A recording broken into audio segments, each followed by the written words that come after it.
Novos arquivos do caso Jeffrey Epstein, financista e abusador sexual, revelam uma rede mundial de poder que compromete carreiras e reputações. Realeza europeia, diplomatas, ex e atuais chefes de governos, celebridades. Milhares de nomes estão no centro do escândalo que mistura poder, dinheiro e abuso. São mais de 3,5 milhões de documentos, e-mails, fotos e vídeos divulgados pelo Departamento de Justiça dos Estados Unidos, que mostram relações de negócios e crimes que teriam sido cometidos na ilha pessoal e em outras propriedades do bilionário.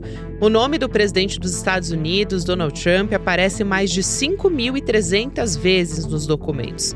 Tem ainda os bilionários da tecnologia, Elon Musk, Bill Gates, o ex-príncipe Andrew, irmão do rei Charles III, e até o Brasil aparece também.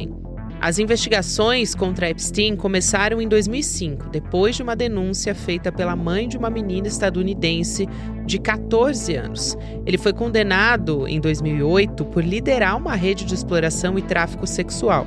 Passou só 13 meses na cadeia e saiu depois de fazer um acordo com a justiça. Voltou a ser preso em 2019 e um mês depois foi encontrado morto dentro da cela. Quarta-feira, 11 de fevereiro de 2026.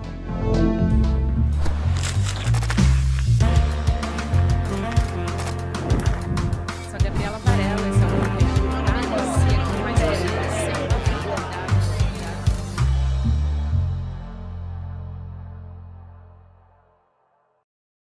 Olá, seja muito bem-vindo, seja muito bem-vinda. Eu sou a Gabriela Varela, está começando mais um videocast em detalhes. Aqui de segunda a sexta-feira, a gente sempre analisa uma temática ou uma notícia importante do momento. Esse noticiário a gente já vem conversando há algum tempo com o Jamil Chad, é ele que vem aqui mais uma vez, é nosso comentarista, colunista também no CL Notícias e nosso repórter correspondente internacional. Jamil, bem-vindo mais uma vez. Gabi, um prazer enorme estar aqui contigo, mais uma vez. Um prazer enorme te receber também, Jamil. Você que acompanha esse caso do Jeffrey Epstein desde o começo, tem vasculhado essa base de documentos que foi liberada no fim de janeiro pelo Departamento de Justiça dos Estados Unidos, só para as pessoas terem uma ideia do que a gente está conversando aqui. Um volume de 3,5 milhões de páginas, mais de 2.000 vídeos, 180 mil imagens, é mais ou menos por aí. Então, a gente não está nem perto de puxar todos os fios dessa história, nem a imprensa ainda conseguiu. Mas você tem acompanhado esse caso desde o começo e está vasculhando esses documentos. Antes da gente entrar no caso específico do Brasil, de uma maneira geral, eu te pergunto o que traz esse volume enorme de informações, quais são os novos detalhes que a gente tem diferente do que tinha acompanhado até agora sobre o caso do Jeffrey Epstein e como isso também tem impactado o governo Donald Trump, principalmente. Gabi, vamos lembrar que, claro, isso é um ato que foi feito pelo governo de Donald Trump depois de muita pressão. Uhum. Pressão de quem? Sim, da ala mais progressista, sem dúvida, mas também da base mais radical do trumpismo. Por quê? Porque Donald Trump foi eleito com uma campanha que tinha um lema: eu, no poder, vou vingar vocês, os abandonados pela elite norte-americana. Né? E aí, os abandonados pela elite americana basicamente se sentiam não só abandonados, mas traídos por aqueles lá de Washington que, entre outras coisas, eram pedófilos, criminosos, tinham um comportamento sexual inapropriado, etc, etc. Essa foi a campanha. Então, quando Donald Trump chega ao poder, mais uma vez, o que acontece? Ele senta nos documentos e não libera. E aí tem uma pressão justamente da extrema-direita, a mais radical, dizendo: opa, que história é essa? Nós te elegemos, entre outras coisas, para desmontar toda aquela pedofilia, todos aqueles problemas que existiam, que você mesmo disse que existia. Então, depois de muita pressão, mais de um ano de pressão, ele vai lá e o Departamento de Justiça, que é o equivalente ali do Ministério da Justiça, vai e apresenta essas 3 milhões de páginas. Mas olha só, eles apresentam as 3 milhões de páginas sem nenhum tipo de curadoria, ou seja, ninguém sabe o que tem ali exatamente, não há um critério muito claro sobre quais nomes são taxados e quais outros nomes não são taxados, e, acima de tudo, Gabi, no momento que isso é publicado, eu diria, as autoridades americanas dão entrevistas no mesmo minuto, para as redes de televisão, claro, trumpistas, para dizer, olha, nós já olhamos tudo e não há nada contra o nosso presidente. Então, não precisa nem olhar, gente. A gente está liberando aqui por uma questão de transparência, etc. Mas, olhando agora para esses documentos, o que nós estamos descobrindo? Em primeiro lugar, que Epstein tinha uma rede absolutamente impressionante de fontes, de contatos. Ele era basicamente a pessoa que abria portas no Vale do Silício, no poder em Washington, em Nova York, em Wall Street. Era absolutamente alguém muito poderoso e que vendia, no fundo, acesso ao mercado americano, acesso a empresas americanas, a pessoas do mundo todo. E, além disso, ele tinha, claro, essa atividade mais do que criminosa e que acabou sendo, obviamente, desmontado. O que o governo americano já disse desde o começo é de que o fato de estar liberando esses documentos não significa que o governo americano vai voltar a investigar ninguém. Então, para a justiça americana, pelo menos é o que estão dizendo até agora, o caso está encerrado. Agora, você tem toda a razão. O problema é que no resto do mundo nós estamos descobrindo que Epstein, então, tinha uma rede impressionante de relações, inclusive com autoridades de vários países, até monarcas, como no caso da Noruega ou da Arábia Saudita, e no caso do Brasil, uma presença muito impressionante no país, com muitos e muitos e-mails, não só falando de meninas, o recrutamento de meninas, etc., mas também o seu envolvimento, eu diria até econômico, financeiro, aparente no Brasil. Exatamente, são muitos fios para puxar nessa história. Eu vou puxar especificamente sobre o Brasil, porque você tem feito uma série de reportagens lá no nosso site do ICL Notícias, com exclusividade, até a existência de um dossiê específico sobre o Brasil, no caso desses arquivos, né? Uma reportagem até que você fez nessa semana, no começo da semana, já com o Leandro Demore, e inaugurando essa série. Como é que o Brasil aparece nesses arquivos, Jamil? Olha, Gabi, como eu disse, há toda uma série de reportagens que já foi publicada, inclusive, pelos nossos colegas dos outros Sim. jornais, mostrando, sim, que são vários e vários e vários casos de meninas oferecidas a Epstein ou que Epstein procurava. Então, existe toda essa rede absolutamente clara. O que nós estamos tentando agora mostrar e descobrir, na verdade, é a dimensão dessa relação de Epstein com o Brasil. Então, uma das matérias, e a partir de uma foto e não de um documento, é uma foto que traz uma prateleira, basicamente como essa aqui, e arquivos nessa prateleira. E nessa prateleira com arquivos, um deles tem uma etiqueta e está escrito Brasil. Aí, Gabi, a questão é a seguinte: esses 3 milhões de documentos que foram publicados, eles são, acima de tudo, e-mails. Aí a minha pergunta, e eu acho que a pergunta que deveria ser de todo mundo, eu pelo menos não guardo e-mails numa pastinha, né? Eu não imprimo os e-mails e guardo numa pastinha. Então, o que é que está ou estava naquela pastinha na prateleira de Epstein? Isso é muito importante a gente entender, então, que pode existir documentos que a gente hoje ainda desconhece. Então, essa é uma matéria que nós trouxemos. O fato de que Epstein guardava no seu escritório uma pastinha chamada Brasil. Esse era o fato, é o que estava ali na imagem. Um outro dado também, a partir de fotos, uma espécie de diário de uma garota que viaja com Epstein e uma das paradas que ela faz, segundo o diário, pelo menos, é o Brasil. Ou seja, ele viajava para o Brasil com algumas dessas meninas. Não era uma brasileira, mas era um destino que ele levava, eventualmente, essas meninas. Então, esse também é uma outra história. Hoje, ainda nós sabemos de outras histórias. Na terça-feira, nós publicamos, por exemplo, o próprio documento do Departamento de Justiça, perdão, de uma corte de Nova York, que recusou dar a Epstein o direito de ele aguardar julgamento em prisão domiciliar. ele foi recusado. E nesse documento eles usam como exemplo uma eventual fuga, o risco de fuga. E aí, entre essas alegações, é colocado um exemplo de alguém nos Estados Unidos que teria fugido para o Brasil, onde não há um acordo de extradição. E aí o juiz, no final, diz que, de fato, existe um risco de fuga de Epstein, e que ele, portanto, não seria liberado da prisão para aguardar o julgamento em prisão domiciliar. E olha só, Gabi, 3 semanas depois do juiz ter negado a ele prisão domiciliar, ele é encontrado morto na cela. Então, obviamente, é uma das últimas decisões da justiça em relação a ele e cita, mais uma vez, o Brasil. Esses casos que você tem revelado também pelo ICL são muito importantes para a gente entender como o nosso país entra nessa história. E não é só o Brasil, né, Jamil? Você até citou alguns poderosos que estão envolvidos nessa história.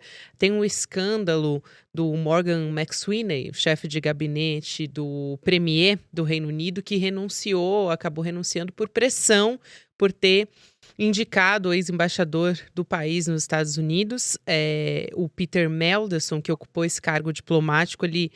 Isso aconteceu de dezembro de 2024, Jamil, você pode aqui me corrigir, até setembro de 2025, manteve uma relação próxima com o Jeffrey Epstein por vários anos, inclusive até depois dele ter sido condenado. Aliás, muitos, depois a gente até pode falar sobre isso melhor, mas muitos poderosos, depois da primeira condenação do Jeffrey Epstein, que ele teve uma condenação assim com um acordo com a justiça que foi assim, temerário, a opinião pública ficou estarrecida com aquilo, muitos poderosos ainda se relacionavam com ele. Mas como é que o caso Epstein derrubou esse braço direito do primeiro-ministro do Reino Unido? Se você quiser também citar outros poderosos envolvidos nessa teia. Olha, Gabi, é muito impressionante essa história, porque, claro, e você tem toda a razão, e só para nossos ouvintes aqui, o pessoal que está nos assistindo, entender, em 2008, Epstein foi condenado. Ele foi condenado justamente por um abuso de uma menor. E aí ele pega 13 meses de prisão. Mas ele faz um acordo. E a Justiça dos Estados Unidos permite que ele, de cada 7 dias, possa permanecer 6 no seu escritório. É uma prisão mais do que, eu diria, tranquila. Né? Vocês por o contrário. Exatamente. Ele só precisa passar um dia da semana na prisão. Um dia. E o resto ele pode voltar às suas atividades. O que ele faz naquele momento expande a rede, ele não diminui a rede. 13 meses depois acaba a pena dele, ele é um condenado por abuso de menores, mas como você disse, a rede dele continua quase intacta, na verdade. E esses poderosos continuam a conversar com ele de uma forma absolutamente regular. E aí o que acontece no caso do Reino Unido? Todo mundo sabia que Peter Mandelson tinha alguma relação com ele. Peter Mandelson, só para vocês colocarem, para a gente colocar no contexto, foi o ministro do Comércio da União Europeia, comissário de Comércio da União Europeia, que é um cargo absolutamente gigantesco. Né? Ele cuida do comércio de um dos maiores blocos do mundo. Ele foi um dos principais, eu diria, interlocutores do Partido Trabalhista no Reino Unido, ocupou vários cargos de absoluta confiança em vários governos do Reino Unido, e agora, quando o primeiro-ministro assumiu, nomeou ele como embaixador do Reino Unido em Washington, um cargo ultra estratégico para o Reino Unido, imagine só. Muito bem, aí ele é o novo embaixador, mas antes de ser embaixador, o primeiro-ministro chamou e falou, olha, a questão é a seguinte, qual é a verdadeira história do teu relacionamento com Epstein? Ele diz, não, coisa pequena, imagina, isso não tem nada. Fiquem tranquilos, basicamente. Muito bem. Então ele é nomeado. E agora os documentos mostram, Gabi, coisas absolutamente impressionantes. A principal delas, a principal bomba que cai no Reino Unido neste momento é o fato de que ele, entre outras coisas, repassou para o Epstein segredos de Estado. Imagine só, né? Você como embaixador, né? naquele caso ele não era um embaixador, mas uma figura importante do governo, passou para esse financista segredos de Estado, obviamente com um problemaço.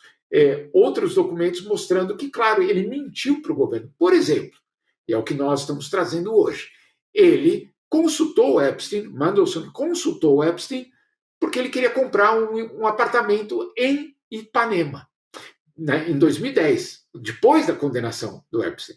Naquele momento, o apartamento, segundo Mandelson, custava 5 milhões de reais. Hoje, obviamente, deve custar muito mais do que isso. E ele, então, pergunta para o Epstein, e aí, o que eu faço, basicamente? Qual que é a tua sugestão? Qual que é o teu conselho? E ele diz no e-mail, Mandelson diz ao Epstein, você é o conselheiro de vida que eu tenho.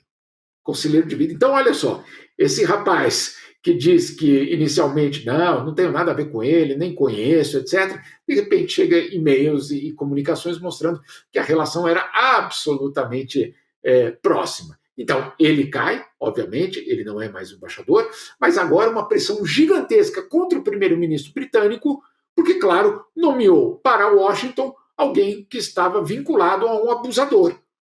Olha que problemaço. E, claro, o Keir Starmer, o primeiro-ministro, para salvar a sua pele, tem demitido ou tem levado à queda dos seus assessores para ver se ele freia essa crise. Mas, por enquanto, não tem freado, não. Ele não é o único. Na Noruega, temos a princesa que está na linha sucessória, será um dia a nova rainha da Noruega.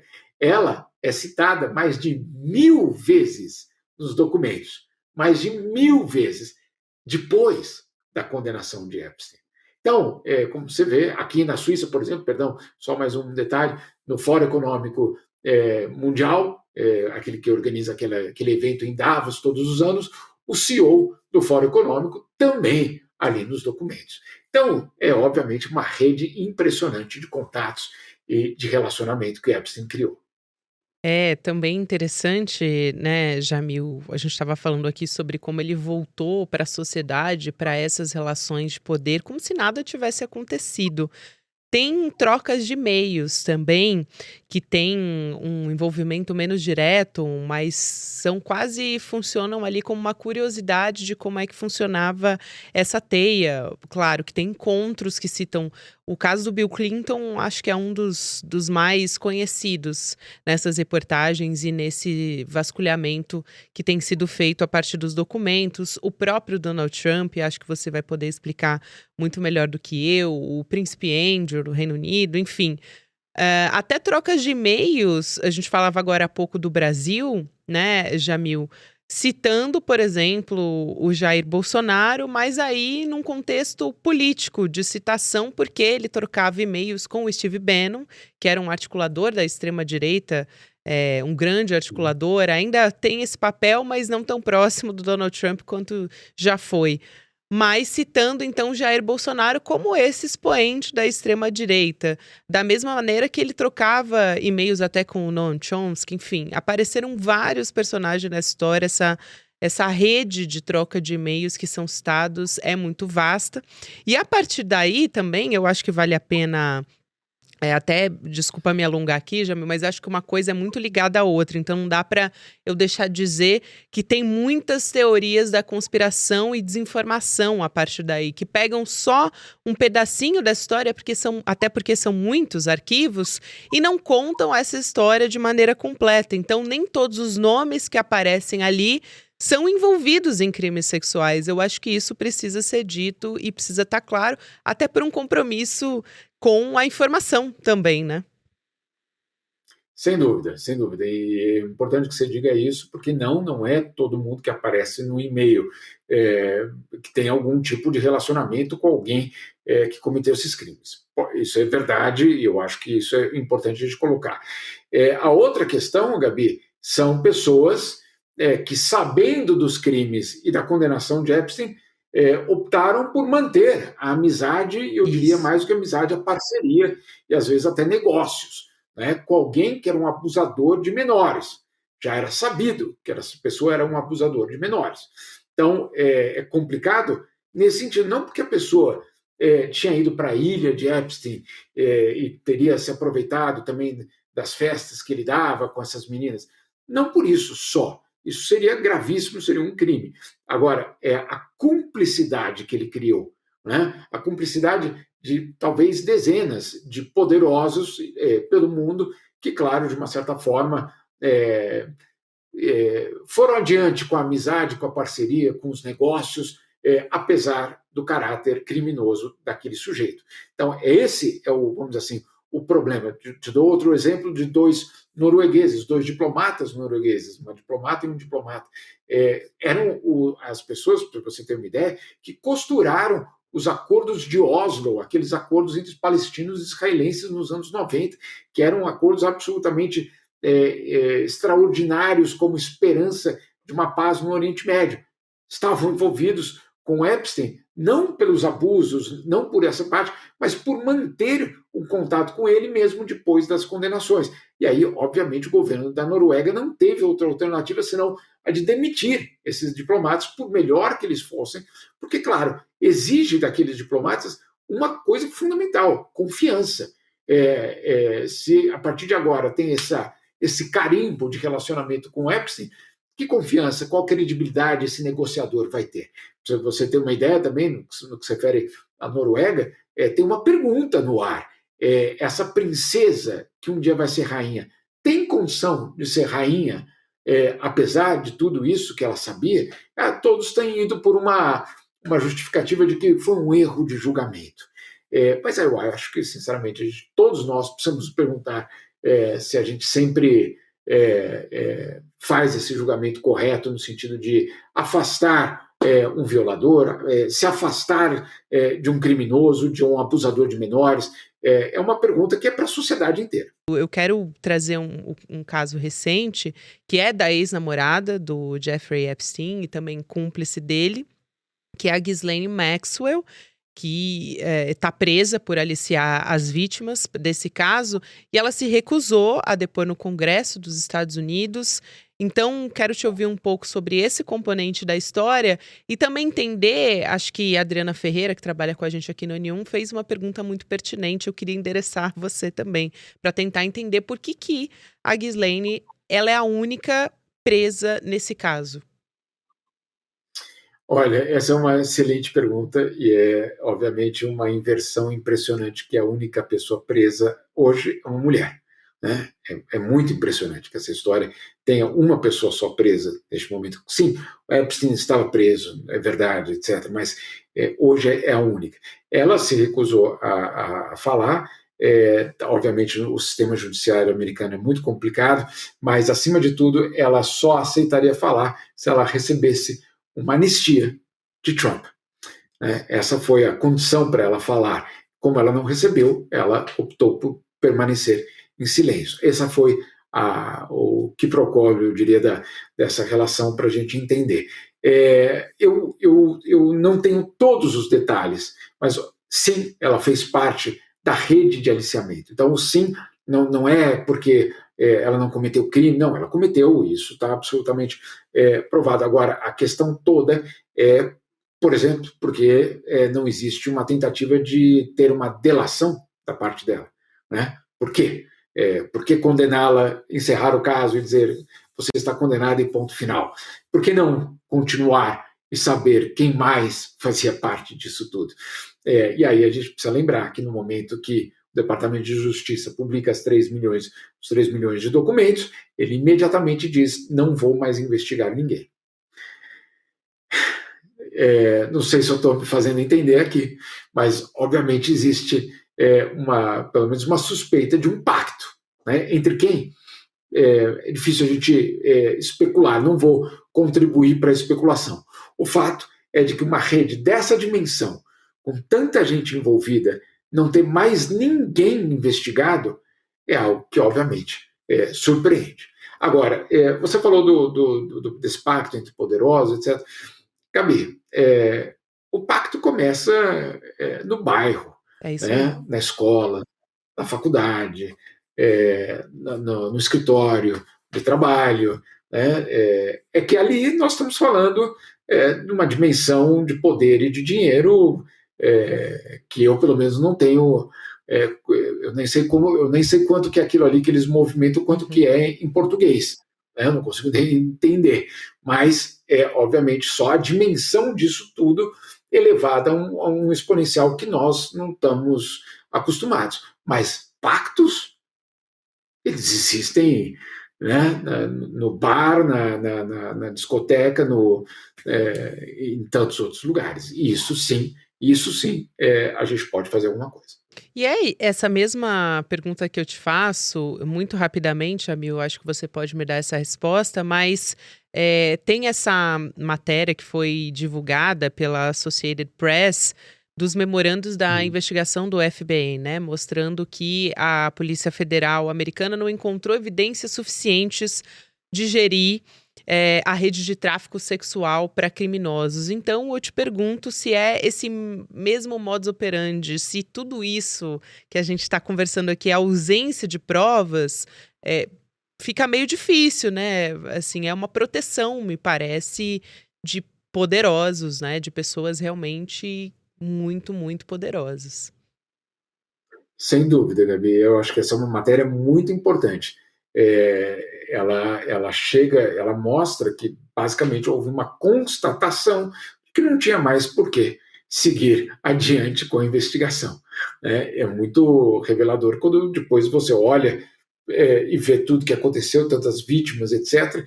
Como não? Né? Como é que tudo aquilo ali foi feito só por um casal? Um homem e uma mulher sozinhos? Fizeram todo esse esquema absolutamente impressionante. No mínimo curioso, né? Como que eles conseguiram manter tantas pessoas dentro de um esquema em que ninguém mais era envolvido. Como assim? Né? Inclusive para os pagamentos. Eu me lembro, eu cobri com todos os detalhes do mundo a corrupção na FIFA, o escândalo de corrupção na FIFA, que era justamente a justiça americana que tinha ido atrás. E eu posso te dizer, olhando para todos aqueles documentos da FIFA naquele momento, dos cartolas, entre outros que frequentavam a FIFA, a justiça americana identificava e colocava como provas transferências que para nós pode ser muito, mas para eles não era, de 50, 100 mil dólares. Né? Não é 50 ou 100 milhões. Qualquer transferência ali que passasse pelo sistema financeiro americano era considerada como uma prova suficiente para que aquela pessoa fosse presa no país. O José Maria Marim, o ex-presidente da CBF, que ficou preso em Nova York, ele ficou preso porque, entre outras coisas, ele negociou propinas numa reunião quando ele estava nos Estados Unidos. E ele foi gravado lá. Mas calma aí, então, se uma pessoa como essa é presa, aquele que faz parte de uma rede de meninas não é. Obviamente, tem muito a ser explicado sobre tudo isso. Jamil, quero te agradecer mais uma vez por vir aqui falar sobre esse caso e acho que ainda vai render muito assunto. A gente tem logo mais eleições de meio de mandato e o governo do Donald Trump tem se preocupado bastante com essa história. Obrigada e até uma próxima, querido. Até uma próxima, Gabi. Bom estar aqui contigo. Bom estar aqui com você também, Jamil Chad, conversando com a gente aqui no Em Detalhes, e eu deixo o recado para você para nessa semana participar junto com a gente da nossa aula liberada de pós-graduação. A gente vai falar sobre o Pacto da Impunidade. Olha só, parece até que a gente está numa continuação aqui da entrevista com o Jamil Chad, né? Então você vai aprender com o Gessé Souza e também o Lindener Pareto a respeito desse assunto, mas trazendo principalmente com um olhar para o nosso Brasil e com as nossas particularidades históricas. Quinta-feira, dia 12, 8 horas da noite, você acompanha, vai em detalhesicl.com.br para fazer a sua inscrição. E você segue agora na nossa programação com o Mercado Investimentos. Depois tem o Rolê CL e você pode também acompanhar o Em Detalhes todos os dias nas plataformas de áudio. Até a próxima. Amanhã, às 20 horas, acontece a aula magna aberta, o Pacto da Impunidade, porque as elites nunca são punidas pelos seus crimes. Prepare-se, portanto, para um debate profundo sobre as raízes históricas da desigualdade, e o pacto das elites na perseguição aos mais pobres. E não perca essa oportunidade absolutamente única. Venha conosco debater o Brasil e o mundo. O ICL está em todo lugar, na palma da sua mão, na TV da sua casa e até nos seus ouvidos. Para ir além da manchete e mergulhar com apuração e contexto de verdade, acesse iclnoticias.com.br. Siga o ICL, compartilha e vem com a gente. Informação para quem pensa.